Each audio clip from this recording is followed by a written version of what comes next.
어느 주말 오후 거실에서 아이가 그림을 그리고 있었습니다. 크레파스를 쥔 작은 손이 종이 위를 오가고 그 아이만의 세계가 천천히 펼쳐지고 있었죠. 그때 부모가 지나가다 무심코 한마디를 던집니다. 그게 뭐니? 이상하게 그렸네. 아이의 손이 멈춥니다. 크레파스가 조용히 내려놓아지고 그 작은 얼굴에 무언가가 스며듭니다. 그건 분노가 아니었습니다. 눈물도 아니었죠. 설명하기 어려운 그저 조용히 가라앉는 무언가였습니다. 혹시 이런 순간을 기억하시나요? 자녀에게 무심코 던진 말 한마디가 생각보다 오래 남아있던 적 말입니다. 그때는 별일 아니라고 여겼지만 며칠이 지나도 아이의 표정 어딘가에 그 말이 남아있는 것 같은 느낌. 아니면 반대로 자신이 어렸을 때 부모로부터 들었던 말 한마디가 아직도 마음 한구석에 박혀있는 경우도 있을 겁니다. 넌 왜 형처럼 못하니? 그것도 못해. 다른 집 아이들은 안 그런데. 말을 한 사람은 금방 잊어버립니다. 하지만 들은 사람은 평생을 기억합니다. 그 말이 정확히 무엇이었는지, 그때 어떤 기분이었는지, 그 순간의 공기까지도 생생하게 남아있죠. 부모는 사랑하는 마음으로 말합니다. 잘 되기를 바라는 마음으로, 더 나아지기를 바라는 마음으로 한 말이었을 겁니다. 하지만 그 말을 들은 자녀의 마음속에는 전혀 다른 것이 새겨집니다. 나는 부족하구나. 나는 사랑받을 만한 사람이 아니구나. 있는 그대로의 나는 문제가 있구나. 부처님은 2500년 전 이미 이것을 경고하셨습니다. 부모가 자녀에게 해서는 안 될 말이 있다고. 그 말은 겉으로는 사소해 보여도 아이의 마음속 깊은 곳에 상처로 남는다고 말씀하셨죠. 그런데 왜 우리는 그 경고를 듣지 못한 걸까요? 왜 사랑한다고 말하면서도 상처를 주는 말을 반복하게 되는 걸까요? 왜 자신이 어렸을 때 듣고 아팠던 그 말을 자신의 자녀에게도 똑같이 하게 되는 걸까요? 어쩌면 우리는 말의 무게를 모르는지도 모릅니다. 한번 내뱉은 말은 다시 주워 담을 수 없다는 것을, 그 말이 한 사람의 인생 전체를 바꿀 수도 있다는 것을 충분히 이해하지 못한 채 살아온 건지도 모릅니다. 저녁 식탁에서 벌어지는 일상적인 장면을 떠올려 보십시오. 학교에서 돌아온 아이가 시험 결과를 보여줍니다. 90점입니다. 대부분의 아이들에게는 좋은 점수죠. 그런데 부모는 말합니다.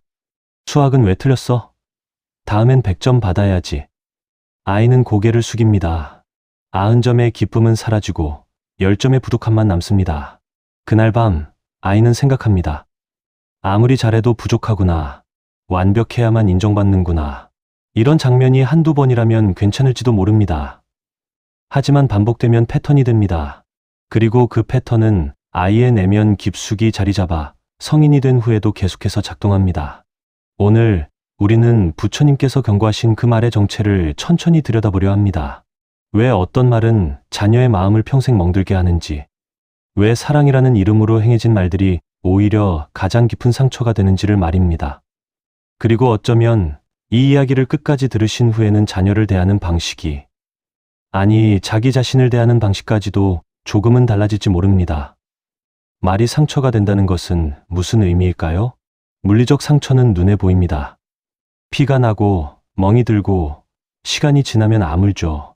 하지만 말로 인한 상처는 보이지 않습니다. 그래서 더 위험합니다. 상처를 입은 사람도 상처를 준 사람도 그것이 얼마나 깊은지 알아차리지 못한 채 시간이 흐르기 때문입니다. 심리학자 칼 로저스는 이렇게 말했습니다. 아이는 무조건적 긍정적 존중, 즉 있는 그대로 인정받는 경험을 통해 건강한 자아를 형성한다고요. 반대로 말하면 조건부 사랑을 경험한 아이는 자신의 존재 자체를 의심하게 된다는 뜻입니다. 내가 1등하면 사랑해 줄게. 이렇게 해야 착한 아이지. 그러면 엄마가 실망해. 이런 말들은 겉으로는 격려처럼 들립니다. 하지만 그 안에는 조건이 숨어 있습니다. 지금의 너는 충분하지 않아. 더 나아져야 사랑받을 수 있어. 이 메시지가 반복되면 아이는 자신의 존재 자체에 의문을 품게 됩니다. 한 50대 중반의 여성분이 계셨습니다. 겉으로 보기엔 성공한 삶을 살고 있었죠. 좋은 직장, 안정된 가정, 남들이 보기엔 부러울 게 없는 삶이었습니다. 그런데 그분은 늘 불안했습니다. 무언가를 성취해도 만족감이 오래가지 않았고 항상 다음 목표를 향해 달려야만 했죠. 어느 날 그분이 조용히 말했습니다. 어릴 때 어머니가 늘 그러셨어요. 넌 오빠만큼 똑똑하지 않으니까 더 노력해야 한다고요. 그래서 저는 평생 노력했어요. 그런데 아무리 해도 제 안에 그 목소리가 사라지지 않더라고요. 넌 아직 부족해. 더 해야 해. 이것이 조건부 사랑의 무서운 점입니다. 그 조건을 만족시키기 위해 평생을 달리지만 결코 도착하지 못하는 목적지를 향해 뛰는 것과 같습니다. 목표에 도달하면 또 다른 목표가 생기고 그 목표를 이루면 또 다시 새로운 조건이 생깁니다. 끝없는 경주입니다. 심리학자 에리 프롬은 사랑에는 두 가지 종류가 있다고 했습니다. 하나는 존재에 대한 사랑이고 다른 하나는 소유에 대한 사랑입니다. 존재에 대한 사랑은 상대방이 누구인지 무엇을 하는지와 상관없이 그 사람 자체를 인정하는 사랑입니다. 반면 소유에 대한 사랑은 상대방을 자신이 원하는 모습으로 만들고자 하는 사랑이죠. 부모가 자녀에게 넌 왜 이렇게밖에 못하니? 라고 말할 때 그 안에는 소유에 대한 사랑이 숨어 있습니다. 내가 내 자녀니까 내가 원하는 모습이어야 해. 이 메시지는 아이의 마음속에 깊은 혼란을 만들어냅니다. 자녀는 묻습니다. 나는 누구지?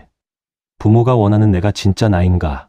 아니면 지금 이 모습이 진짜 나인가? 이 혼란 속에서 많은 아이들이 자신을 잃어버립니다. 부모가 원하는 모습을 연기하며 살아가다가 어느 순간 자신이 진짜 원하는 게 무엇인지조차 모르게 되는 거죠. 한 30대 남성분이 있었습니다. 대기업에 다니며 안정적인 삶을 살고 있었지만 늘 공허함을 느꼈다고 합니다. 아버지는 제가 의사가 되길 원하셨어요. 저는 음악을 좋아했지만 아버지 앞에서 그 얘기를 꺼낼 수가 없었죠. 그런 걸로 어떻게 먹고 사니? 라는 말을 들을까 봐요. 결국 그분은 아버지가 원하는 길을 걸었습니다. 하지만 그 길 위에서 자신을 발견하지 못했습니다.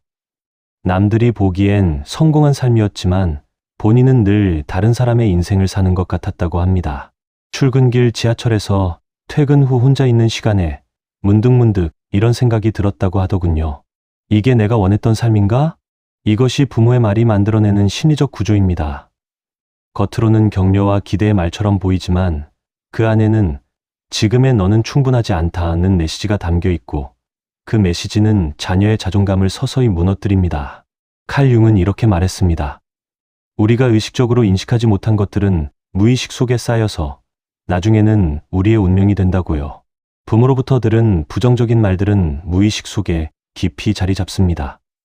그리고 그 말들은 성인이 된 후에도 계속해서 영향을 미칩니다. 나는 안 돼. 나는 사랑받을 자격이 없어. 나는 뭘 해도 부족해. 이런 내면의 목소리는 어디서 왔을까요? 대부분은 어린 시절, 가장 가까운 사람으로부터 들은 말에서 시작됩니다. 부모의 한마디가 아이의 내면에 자리 잡아 평생 그 사람을 따라다니는 목소리가 되는 것입니다. 그런데 여기서 중요한 점이 있습니다. 부모는 대부분 아기가 없었다는 것입니다. 오히려 사랑하는 마음에서 자녀가 더 나은 삶을 살길 바라는 마음에서 그런 말을 했을 겁니다. 하지만 의도와 결과는 다릅니다. 너를 위해서 하는 말이야. 다 너 잘 되라고 그러는 거야. 이 말 뒤에 따라오는 비판과 비교는 자녀의 마음속에 사랑이 아니라 두려움을 심습니다. 실수하면 안 돼. 부족하면 안 돼. 있는 그대로의 나로는 사랑받을 수 없어. 심리학자 엘프레드 아들러는 모든 인간은 소속감과 가치감을 추구한다고 했습니다. 우리는 어딘가에 속해 있고 가치 있는 존재라는 느낌이 필요합니다. 특히 아이에게는 가족이라는 울타리 안에서 이 두 가지를 경험하는 것이 무엇보다 중요합니다. 그런데 부모의 비판적인 말은 이 두 가지를 동시에 위협합니다. 넌 우리 가족의 기대에 미치지 못해라는 메시지는 소속감을 흔들고 넌 이 정도밖에 안 돼라는 메시지는 가치감을 무너뜨립니다. 한 고등학생 딸을 둔 어머니가 계셨습니다. 딸이 성적표를 들고 오면 늘 이렇게 말했다고 합니다. 수학은 왜 이래? 다른 과목은 괜찮은데. 좋은 의도였습니다. 딸이 약한 과목을 보완했으면 하는 마음이었죠. 그런데 딸은 그 말을 전혀 다르게 받아들였습니다. 엄마는 내가 잘한 건 안 보고 못한 것만 보는구나. 나는 아무리 잘해도 인정받을 수 없구나. 결국 그 딸은 공부에 대한 흥미를 잃었고 자신감도 함께 무너졌습니다. 성적은 더 떨어졌고 어머니는 더 많이 지적했고 악순환이 반복되었습니다. 이것이 말의 무서운 점입니다. 우리가 의도한 것과 상대방이 받아들이는 것 사이에는 엄청난 간극이 있고 특히 부모와 자녀 사이에서는 그 간극이 더욱 크다는 것입니다. 또 다른 중요한 심리적 메커니즘이 있습니다. 반복된 부정적 메시지는 자기 충족적 예언이 된다는 것이죠. 넌 안 돼라는 말을 계속 들은 아이는 정말로 안 되는 행동을 하게 됩니다. 자신에 대한 부모의 평가를 증명하듯이 말입니다. 한 초등학생 남자아이가 있었습니다. 집중력이 조금 부족했던 아이였죠. 부모는 그때마다 말했습니다. 넌 집중을 못해. 왜 이렇게 산만하니? 시간이 지나면서 그 아이는 정말로 더 산만해졌습니다. 어차피 나는 집중 못하는 아이니까 라는 정체성이 형성된 것입니다. 반대로 조금씩 나아지고 있구나. 오늘은 어제보다 조금 더 오래 앉아 있었네라고 말했다면 어땠을까요? 아이는 자신의 가능성을 믿고 조금씩 변화했을지도 모릅니다. 부처님은 말의 위력에 대해 수없이 강조하셨습니다. 특히 부모가 자녀에게 하는 말에 대해서는 더욱 신중해야 한다고 가르치셨죠. 법구경에는 이런 구절이 있습니다. 악한 말은 칼보다 날카롭고 선한 말은 약보다 효과가 좋다. 칼에 베인 상처는 아물지만 말로 베인 상처는 평생 아물지 않을 수도 있다는 뜻입니다. 부처님께서 특히 경계하신 것은 비교하는 말이었습니다. 너는 왜 다른 아이들처럼 못하니? 이 한마디 속에는 여러 가지 독이 들어 있습니다. 첫째, 자녀의 고유성을 부정합니다. 모든 사람은 다르고 그 다름 자체가 가치입니다. 그런데 비교는 그 가치를 무시하고 누군가의 기준에 맞추라고 강요하는 것이죠. 둘째, 현재를 부정합니다. 지금 이 순간의 자녀가 아니라 미래의 어떤 모습만을 바라보게 만듭니다. 그러면 자녀는 늘 부족함 속에서 살아가게 됩니다. 셋째, 사랑의 조건을 붙입니다. 이렇게 되면 사랑해 줄게. 이것은 사랑이 아니라 거래입니다. 부처님은 이런 말들이 자녀의 마음속에 아상, 즉 왜곡된 자상을 만든다고 보셨습니다. 자신을 있는 그대로 보지 못하고 남의 눈을 통해서만 자신을 바라보게 되는 것이죠. 부모의 평가가 곧 자신이 되어버리는 것입니다. 장자는 이렇게 말했습니다.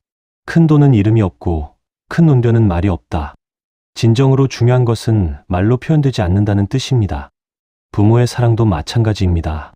아이는 부모의 말보다 부모의 존재 자체에서 사랑을 느낍니다. 함께 있어주는 것, 바라봐주는 것, 귀 기울여 듣는 것. 이런 무언의 메시지가 아이에게는 가장 큰 사랑의 표현입니다.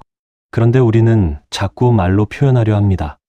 그것도 가르침과 충고와 비판의 형태로요. 이래야 한다. 저러면 안 된다. 왜 이렇게밖에 못하니? 이런 말들은 사랑을 전하는 게 아니라 오히려 사랑과 자녀 사이에 벽을 쌓습니다. 장자의 또 다른 가르침이 있습니다. 물은 스스로 평평해지고 나무는 스스로 곧게 자란다. 자연은 억지로 무언가를 만들지 않습니다. 그저 조건을 제공하고 시간을 주고 지켜볼 뿐입니다. 자녀 양육도 마찬가지입니다. 부모가 할 일은 자녀를 어떤 틀에 맞추는 게 아니라 그 아이가 본래 가진 씨앗이 잘 자랄 수 있는 환경을 만들어주는 것입니다. 물을 주고 햇빛이 들게 하고 때로는 그늘을 만들어주는 것이죠. 그런데 우리는 자꾸 잡초를 뽑듯 아이의 단점을 지적합니다. 이건 고쳐야 해. 저건 바꿔야 해. 그러면 아이는 위축됩니다. 자신의 자연스러운 성장이 방해받는다고 느끼는 거죠. 노자는 이렇게 말했습니다. 최고의 선은 물과 같다. 물은 만물을 이롭게 하면서도 다투지 않는다. 부모의 사랑도 그래야 합니다. 자녀를 이롭게 하되 자신의 뜻을 강요하지 않는 것이죠. 물은 어떻게 만물을 이롭게 할까요? 낮은 곳으로 흐르고 스며들고 모양을 바꾸며 적응합니다. 부모도 마찬가지입니다. 자녀의 높이에 맞춰 낮아지고 자녀의 마음속 깊이 스며들고 자녀의 성장에 맞춰 자신의 태도를 바꿔야 합니다. 그런데 많은 부모들은 물이 아니라 바위처럼 굳어 있습니다.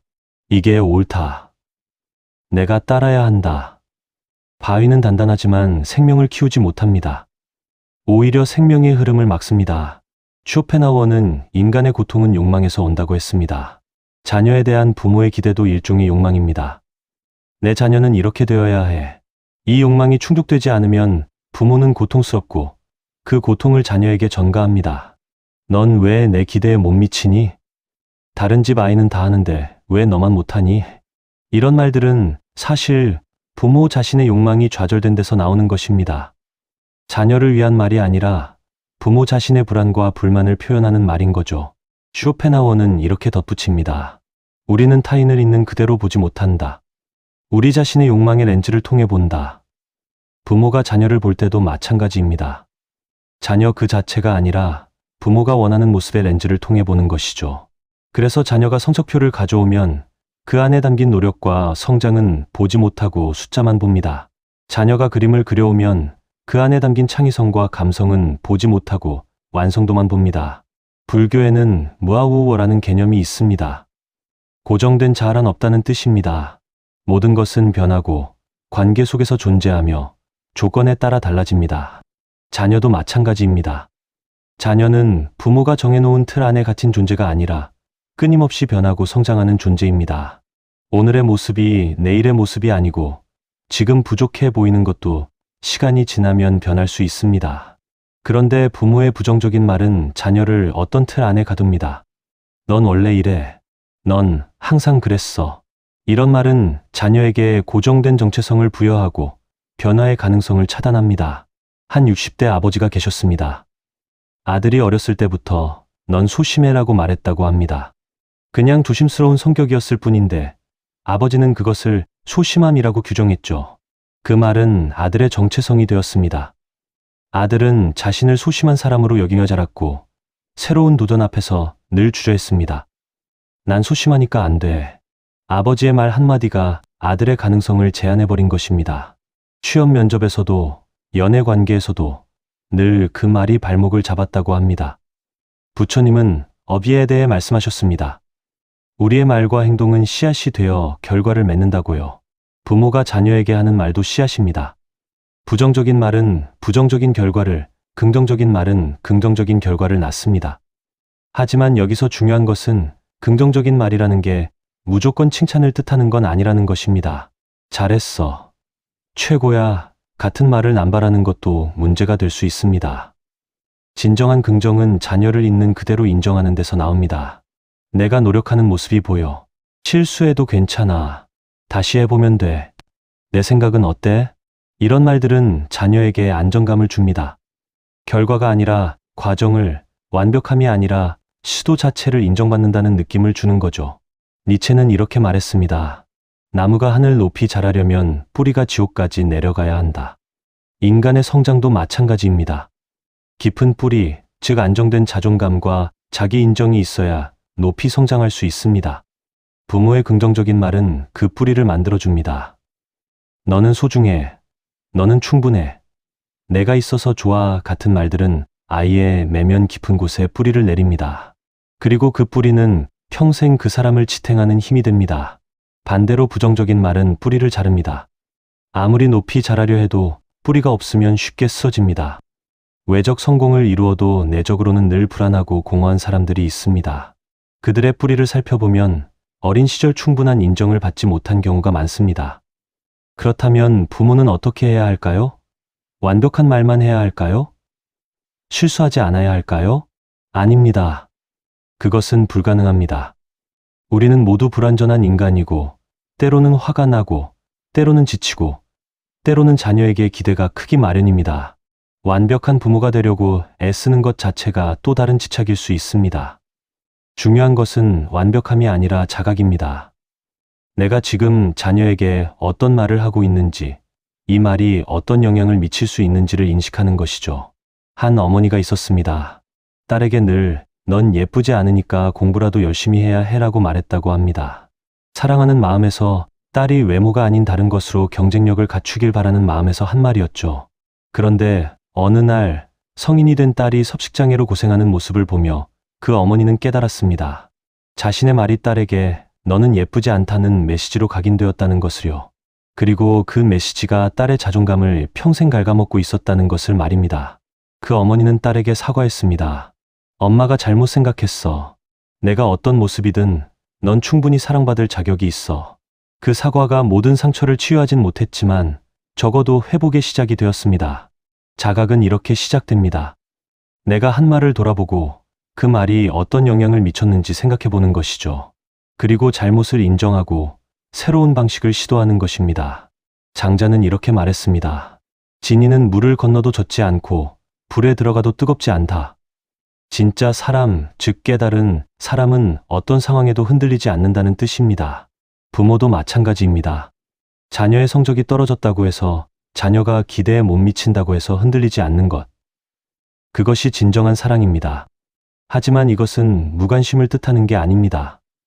오히려 더 깊은 관심입니다. 결과에 대한 집착에서 벗어나 자녀 그 자체에 집중하는 것이죠. 한 아버지가 있었습니다. 아들이 수학 시험에서 낮은 점수를 받아왔습니다. 예전 같았으면 이게 뭐니? 이렇게밖에 못해 라고 말했을 것입니다.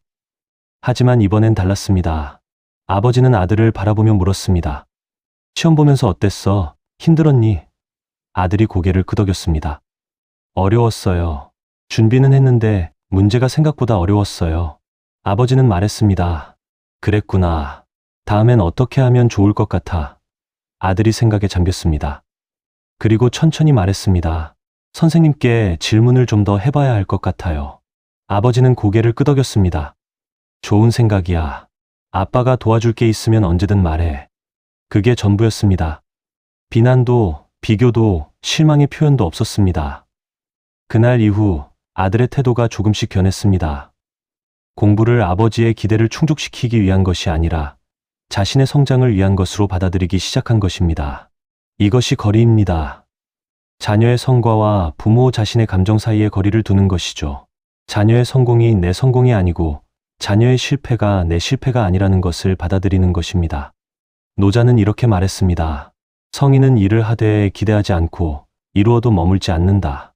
부모도 자녀를 키우되 특정한 결과를 기대하지 않고 무언가를 이루었다고 해도 거기에 집착하지 않는 것이 필요합니다. 그러면 자녀는 자유로워집니다. 부모의 기대라는 무게에서 벗어나 자신의 길을 찾아갈 수 있는 공간이 생기는 것이죠. 또 다른 선택은 침묵입니다. 모든 것에 말로 반응하지 않는 것이죠. 자녀가 무언가를 보여주었을 때 즉각적으로 평가하거나 조언하는 대신 그냥 듣고 바라봐주는 것입니다. 한 어머니가 계셨습니다. 딸이 학교에서 있었던 일을 이야기할 때마다 즉각 조언을 했다고 합니다. 그럴 땐 이렇게 해야지. 다음엔 저렇게 해봐 같은 말들이요. 그런데 어느 날 딸이 말했습니다. 엄마, 나는 해결책을 원하는 게 아니라 그냥 들어주기를 원하는 건데. 그 말에 어머니는 깨달았습니다. 자신이 딸을 도와주려고 한 말들이 사실은 딸에게 넌 스스로 해결할 능력이 없어 라는 메시지를 주고 있었다는 것을요. 그 이후로 어머니는 침묵을 연습했습니다. 딸의 이야기를 끝까지 듣고 고개를 끄덕이고 그랬구나 라고만 말하는 것이죠. 그러자 신기한 일이 벌어졌습니다. 딸이 스스로 해결책을 찾기 시작한 것입니다. 침묵은 무관심이 아닙니다. 오히려 가장 깊은 관심의 표현입니다. 상대방이 스스로 생각하고 느끼고 결정할 수 있는 공간을 주는 것이니까요. 부처님은 사성제 중 하나로 집을 말씀하셨습니다. 고통의 원인은 집착이라는 것이죠. 부모의 말에 담긴 고통도 대부분 집착에서 옵니다. 내 자녀는 이래야 해.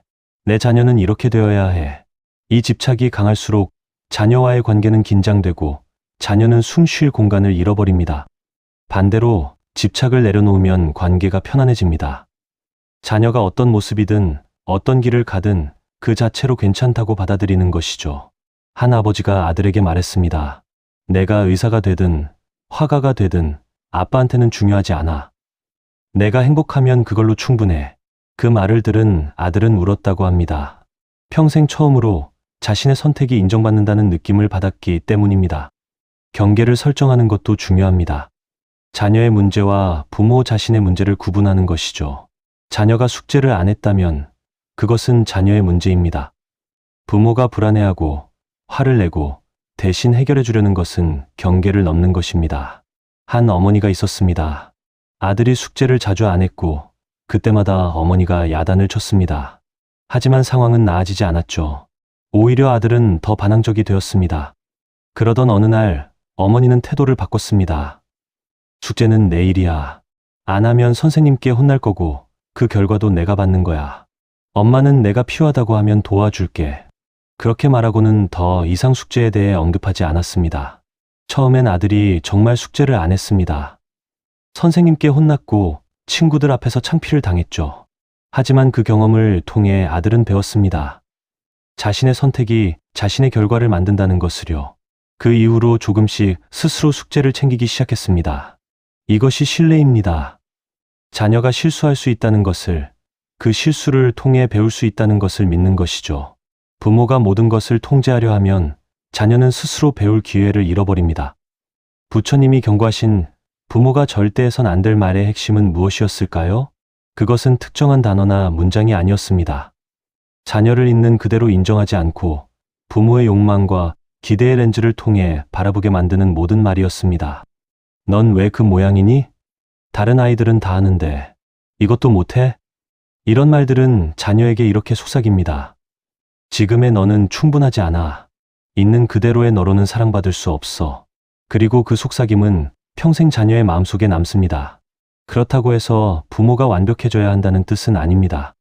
우리는 모두 불완전하고 실수를 하고 때로는 감정에 휩싸이기 마련입니다. 중요한 것은 완벽함이 아니라 자각입니다. 내가 지금 자녀에게 어떤 말을 하고 있는지, 이 말이 자녀의 마음속에 어떤 씨앗을 심고 있는지를 돌아보는 것. 그리고 잘못했다면 인정하고 사과하고 다시 시작하는 것. 한 어머니가 있었습니다. 평생 딸에게 엄격하게 대했고 늘 부족한 점만 지적했습니다. 딸이 성인이 되어서도 관계는 서먹했죠. 그러다 어느 날 어머니가 딸에게 편지를 썼습니다. 엄마는 내가 부족해서 그런 말을 한 게 아니야. 엄마 자신이 불안해서 엄마가 받은 상처를 내게 전달한 거였어. 미안해. 넌 있는 그대로 충분히 사랑스러운 아이였어. 그 편지를 읽은 딸은 울었습니다. 평생 듣고 싶었던 말을 마침내 들은 것입니다. 그리고 그날부터 두 사람의 관계는 조금씩 변하기 시작했습니다. 함께 차를 마시고 산책을 하고 서로의 이야기를 듣기 시작했습니다. 평가와 판단 없이요. 말은 칼보다 날카롭지만 약보다 효과가 좋기도 합니다. 상처를 줄 수도 있지만 치유할 수도 있습니다. 우리에게 선택권이 있습니다. 오늘 자녀를 볼 때 한 번 더 생각해 보십시오. 지금 하려는 이 말이 자녀의 마음속에 어떤 씨앗을 심을 것인지를, 그리고 가능하다면 말 대신 침묵을, 조언 대신 경청을, 기대 대신 인정을 선택해 보십시오. 때로는 아무 말도 하지 않는 것이 가장 큰 사랑일 때가 있습니다. 자녀 옆에 그저 앉아 있어주는 것, 손을 잡아주는 것, 눈을 마주치며 미소 짓는 것. 이런 무언의 메시지가 100마디 말보다 강력할 수 있습니다. 그것이 부처님이 가르쳐 주신 자녀를 진정으로 사랑하는 방법일지도 모릅니다. 어쩌면 우리가 할 수 있는 가장 큰 사랑은 자녀를 바꾸려 하지 않는 것일지도 모릅니다. 있는 그대로의 그 아이를, 그 순간을, 그 모습을 온전히 받아들이는 것. 그것이 말없는 가장 큰 사랑일지도 모릅니다. 그리고 그 사랑 속에서 자녀는 비로소 자신의 진짜 모습을 발견할 수 있을 것입니다. 부모의 기대가 아니라 자신의 꿈을, 부모의 평가가 아니라 자신의 가치를, 부모의 욕망이 아니라 자신의 길을 말입니다. 그것이 부모가 자녀에게 줄 수 있는 가장 큰 선물일지도 모릅니다.